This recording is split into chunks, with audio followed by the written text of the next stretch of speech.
The only records that I could think of that are worse than bad records are bad homage records, like the unlimited supply of bad 90s hip hop homage records, um, the unlimited supply of bad homage singer songwriter records, the unlimited supply of bad homage Beatles or Led Zeppelin or any other classic rock or classic music that has been copied to death, imitated,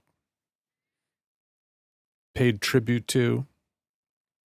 There's nothing worse than stuff that's like not innovative, not stretching the boundaries, not pushing things forward a little bit at least, testing. You know, if you want to be a tribute, if you want to make tribute records or homage, sound-alikes, I mean, the amount of sound-alike records that are out there, sound-alike beats, paying tribute to the 90s hip-hop scene, it's endless. And now it's like I've talked about this a bit before, that like, you know, we don't need to hear the same beat over and over again. The same old recycled ideas of chopping samples and, you know, filtering samples and laying lo-fi beats with samples or little simplistic chord progressions that are literally the same 4 bars over and over again. And that's a song to some people out there. Now, if you want to do those types of things and have fun, if you're a hobbyist, or if you're making like soundtrack music or music as sound beds, and you're licensing it out to 9 million photographers who use those lo-fi beats as their background music, then have at it. I don't know that you need to be expecting people to be embracing your lo-fi beats or your classic rock stuff that is just rehashed. The innovators take their influences and push things forward. They bring it forward. They expand upon the topic. They don't beat the genre into the ground.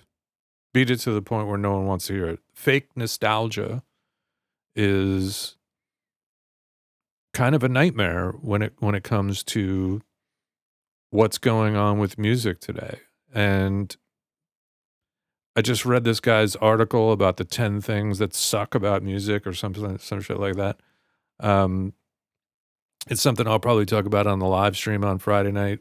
It's not something I want to dig deep into, but he had some interesting points, some things that I've thought about and talked about before, and that technology has created maybe too low of a barrier to entry for legitimate expansion of the art, expansion of music production, the expansion of actually making something new. And the argument that, you know, everything has been done before is not a good argument, because then we should all just stop.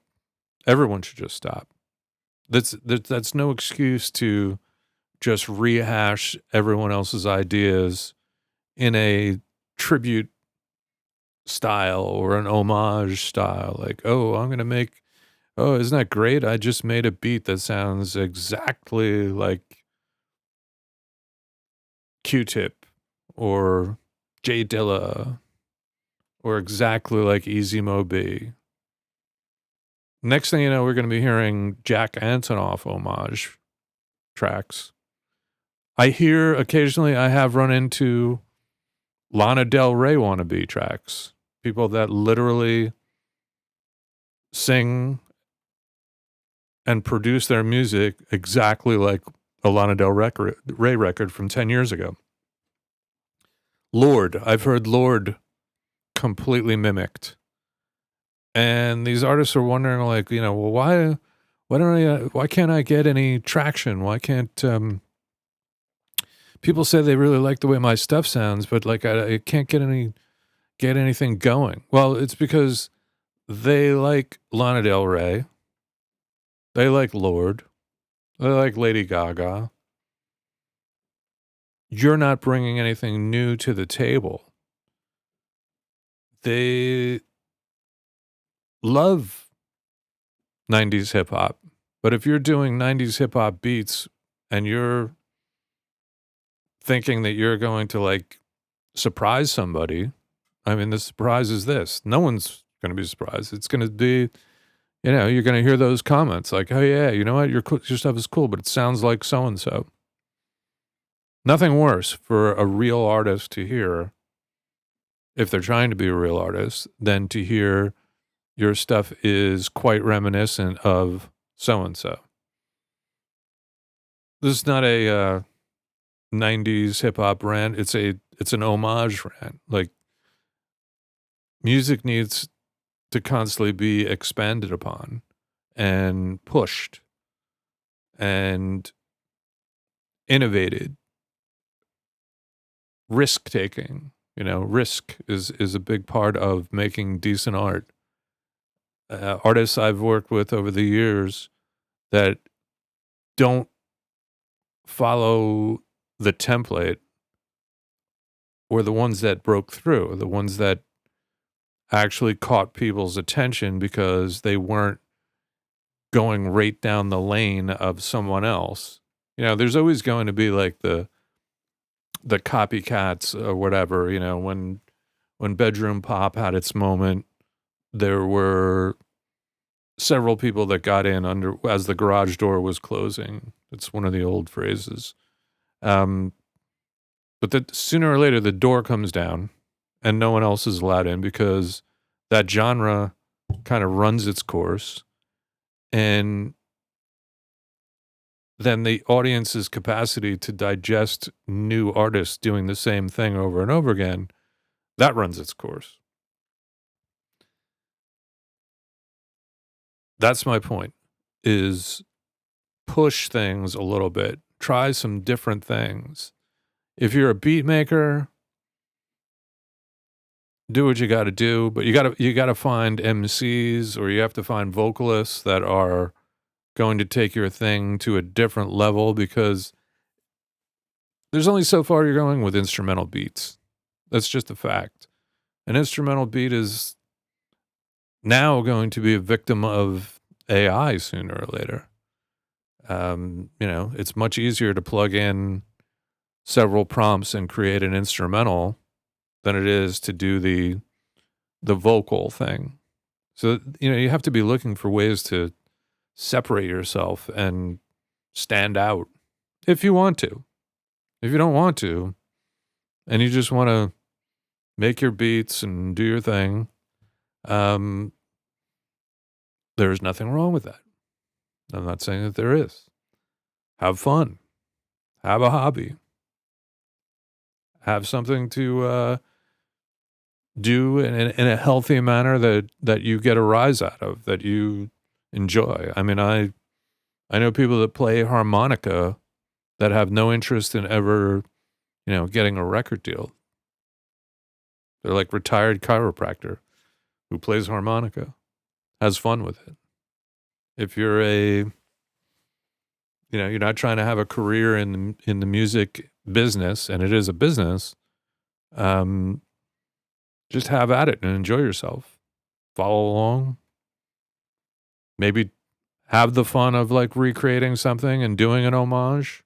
Not trying to tell you to not do it. Not that guy. Appreciate it. Appreciate everyone that's picked up the merch. There's like a whole slew. I just didn't expect that. And as we continue on the Friday nights with the Layer Cake Gang, if you know, you know. If you don't, you don't. But Friday nights are 6 to 10. This is, you know, not your I don't like to think that this is like the regular content creator YouTube channel because I don't really consider myself to be that great at that. But every once in a while, I see some stuff or hear some stuff and feel like venting or talking. This is what happens. I have a whole nother topic that I'm going to do probably somewhat on Friday night about this whole, I don't know, there was a channel that did something about mastering, or no, make your DAW sound analog. I mean, when is someone going to come out with a thing that says, a video that says, like, make your analog sound like a DAW? They can't. They're different things. Can you get good product out of both or a combination of both? Absolutely. I don't know. Hitting the button.